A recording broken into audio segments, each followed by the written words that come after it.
Spicy Decks of the Week, where we look at all the cool, crazy decks that either had success in tournament or on ladder by reaching King of Games or going on some kind of a win streak. First off, we have a really cool OTK deck that's taking advantage of the new Megamorph card and can actually play through both Kiteroid and the White Princess hand trap card that's become really popular as of late.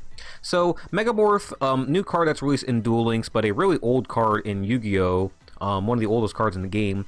When your life points are lower than your opponent's, the equipped monster's attack becomes double its original attack. It's an equipped spell. And while your life points are higher, the equipped monster becomes half. So we have a really cool skill that goes with this though, swimming from the abyss. So I'll go ahead and swing over this. I know I was not familiar with the skill when I first saw it, but Swimming from the Abyss says you add a number 32 Sea Shark Drake Vice and a number 32 Shark Drake to your extra deck at the beginning of the duel. Once per turn, you can remove 2 XYZ monsters from a rank 4 Sea Serpent XYZ on your board, which is really easy with this deck, and then you make your life points 1000, which is obviously important for Megamorph.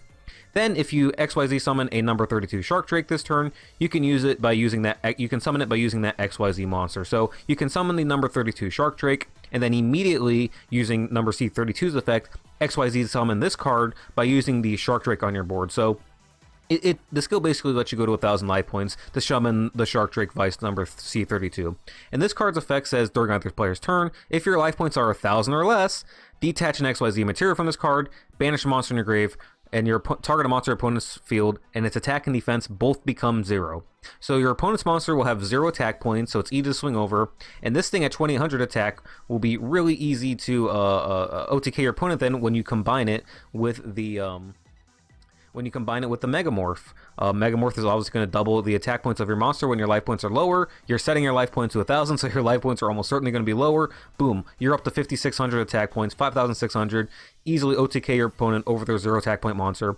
And Kiteroid can't do anything about it because you're not attacking directly or swinging over a monster. And White Princess by itself, just one, can't stop it either, right? Because it's a rank 4, White Princess will take 1200 attack away. You're still dealing 4400 attack or damage, so you're still going to OTK your opponent through a White Princess. They have to have 2 White Princess or Sphere Karibo in hand, and not many people are running Sphere Karibo right now.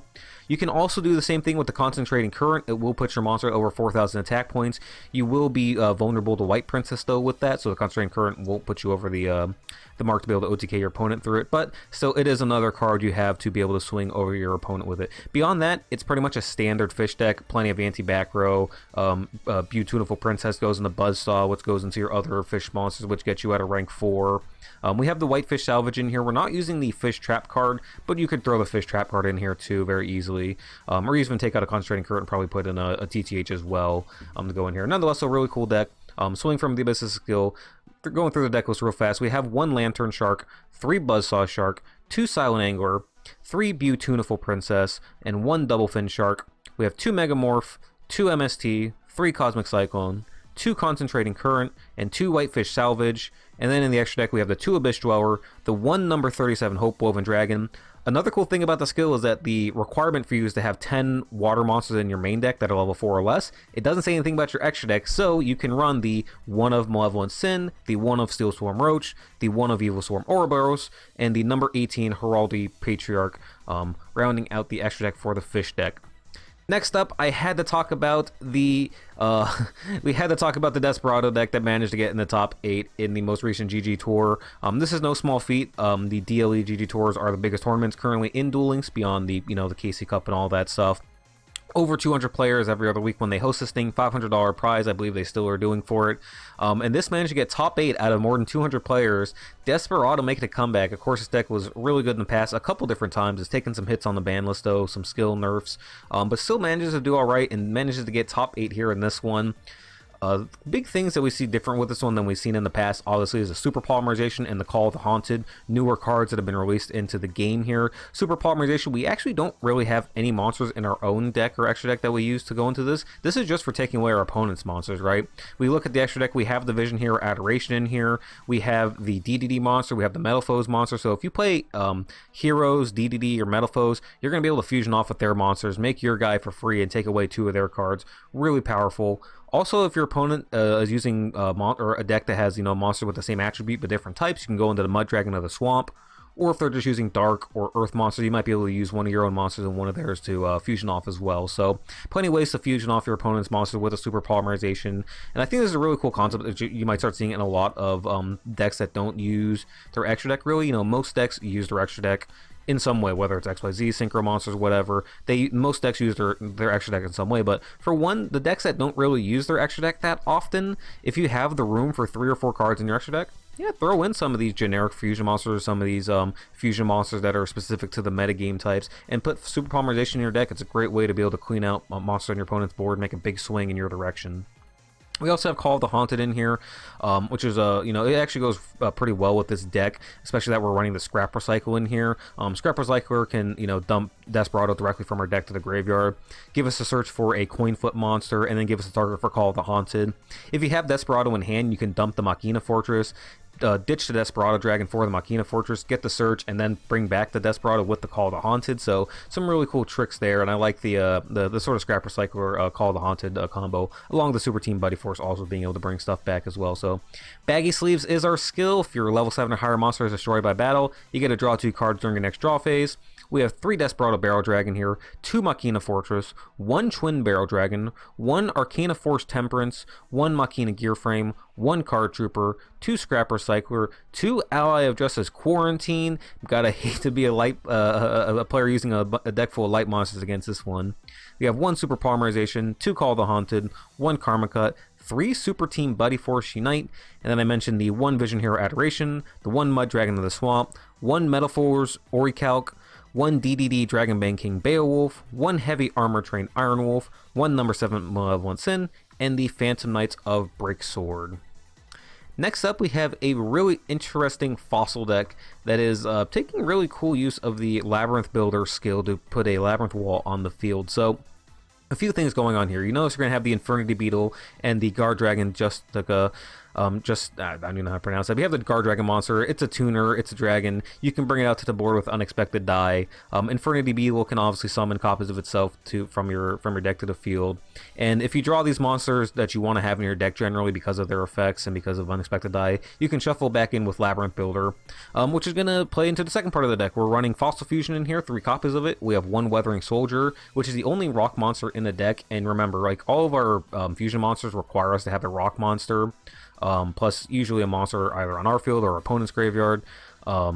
So Withering Soldier being the only rock in the main deck here, but we have the Labyrinth Wall, of course, that we can bring off the Labyrinth Builder, which acts as our second rock monster. And being able to get that to the field really easily is nice because it's always going to let us get into our synchro plays with like the Black Rose Dragon or the Odd Eyes Meteor Burst. So you can easily just wipe out the board with that if your opponent goes first. White Princess for protection. After you get your like synchro play or beginning plays out, you can also go into the number 65, the Jin Buster too. This is a really cool card. I've never even seen this one before. I'd seen this deck here. It's 2 level 2 dark monsters, only has 1300 attack, but during either player's turn when an effect of an opponent's monster is activated, detach 2 materials from this card and negate it, and then you burn your opponent for a little bit of damage. So it's really cool. It's a monster negate effect, and if you're not able to get into the Labyrinth Probe, you can very easily get that off. So it should be possible, I think, to go into like a Black Rose or a Meteor Burst Dragon and the Djinn Buster possibly in a turn 1. And then you can follow up on following turns with like the Fossil Fusion card, which obviously are great for OTKing your opponent because they can pretty much all just attack twice during a battle phase. So also have the Miracle Rupture, things to go with it. So really cool little deck idea or neat idea here. And I managed to get 7 wins on 7-win streak here in the in ladder as well. So Labyrinth Builder is a skill. We have the 1 Weathering Soldier, 3 Infernity Beetle, 3 White Princess, 2 Card Dragon Justicia, 2 Book of Moon, 3 Unexpected Die, 3 Miracle Rupture, 3 Fossil Fusion, and then in the extra deck we have the 1 Fossil Warrior Skull King, Fossil Dragon Skull Geos, 1 Fossil Dragon Skullgar, 1 Fossil Warrior Skullbone, 1 Odd Eyes Meteor Burst Dragon, the Black Rose Dragon, and then the number 65, the Jin Buster. And then last but not least, we got to talk about a Witchcrafter deck here. This one got top 32 in that same tournament. I believe that the Desperado deck got top 8 in the GGToor, the 200 plus player one. This is a Witchcrafter deck that's using the Neos engine here. And the Neos engine actually does a few things for us. So first and foremost, it obviously is going to let us put a Witchcrafter monster in the graveyard. I believe Shmeta is usually the one you're going to want to go for. Put another spell in your graveyard to get it back to hand for your Witchcrafter effects, but you can dump the other Witchcrafters as well to get their effects if you need to. It also offers us a little bit of protection. Obviously, you're going to be putting the Brave Neos on the board that can be protected one time with the Neos Fusion. If you happen to have a mill a second one in the graveyard with like Volcanic Wall or something like that, or ditch one in the hand earlier, you also have another protection for it, so you might be able to survive a turn or two, which sometimes Witchcrafters need a couple turns to get their combos going, to get the ball rolling, to get everything in the graveyard, to be able to, you know, do all their plays and get the maximum effect out of everything. So Neo's Fusion can sometimes help you stall into that. Plus, just the ability to add more copies from your deck to hand when you destroy a monster by battle. Obviously, is a great thing to be able to either ditch for meta MVR or get the additional attack boost, or all of your Witchcrafter monsters can utilize the fact that you have spell cards in hand, right? So just being able to add Neo's Fusion to hand anytime you blow up a monster by battle, it is definitely a benefit for the deck as well. Beyond that, it's mostly a fairly generic deck, I guess you say, from the engine, what you'd expect from Witchcrafters. You know, we don't have the Light Soaring cards in here. We're mostly just using the Neo's engine, the Neo's Fusion engine to get going early. And then we do have the one Volcanic Wall I mentioned, but beyond that, it seems pretty standard. So Grit is our skill. We have 2 Witchcrafter Madame Vare, 3 Witchcrafter Schmeta, 3 Witchcrafter Jenny, 3 Witchcrafter Petore, 1 E-Hero Neos, 1 Volcanic Wall, 2 Galaxy Cyclone, 3 Neos Fusion, 3 Witchcrafter Collaboration. We have 1 Witchcrafter Holiday. We can only run 1 because it's limit 2, along with the Brave Neos, which is also limit 2. So a little unfortunate there, but you know, you have to make do with what the ban list gives us. So we also have 3 Witchcrafter Unveiling, 3 Witchcrafter Patronus, 1 Witchcrafter Masterpiece, and then in the extra deck we have the 1 Brave Neos, 1 number 15 Gimmick Puppet, 1 Heretic Sun Dragon, 1 Malevolent Sin, 1 Diamond Dire Wolf, 1 Break Sword, and then the 1 Photon Papillon Operative, rounding out this Witchcrafter deck. So congratulations to Flinco getting top 32 in this one, and to all the players who had success this week with your Spicy decks. Let me know in the comment section which one of these you guys are most excited to see, and if you guys want me to do a full deck profile breakdown on any of these decks. Beyond that, thank you guys so much for watching. Please like and subscribe. It definitely helps out the channel, and I really do appreciate it. You guys have a wonderful rest of the day.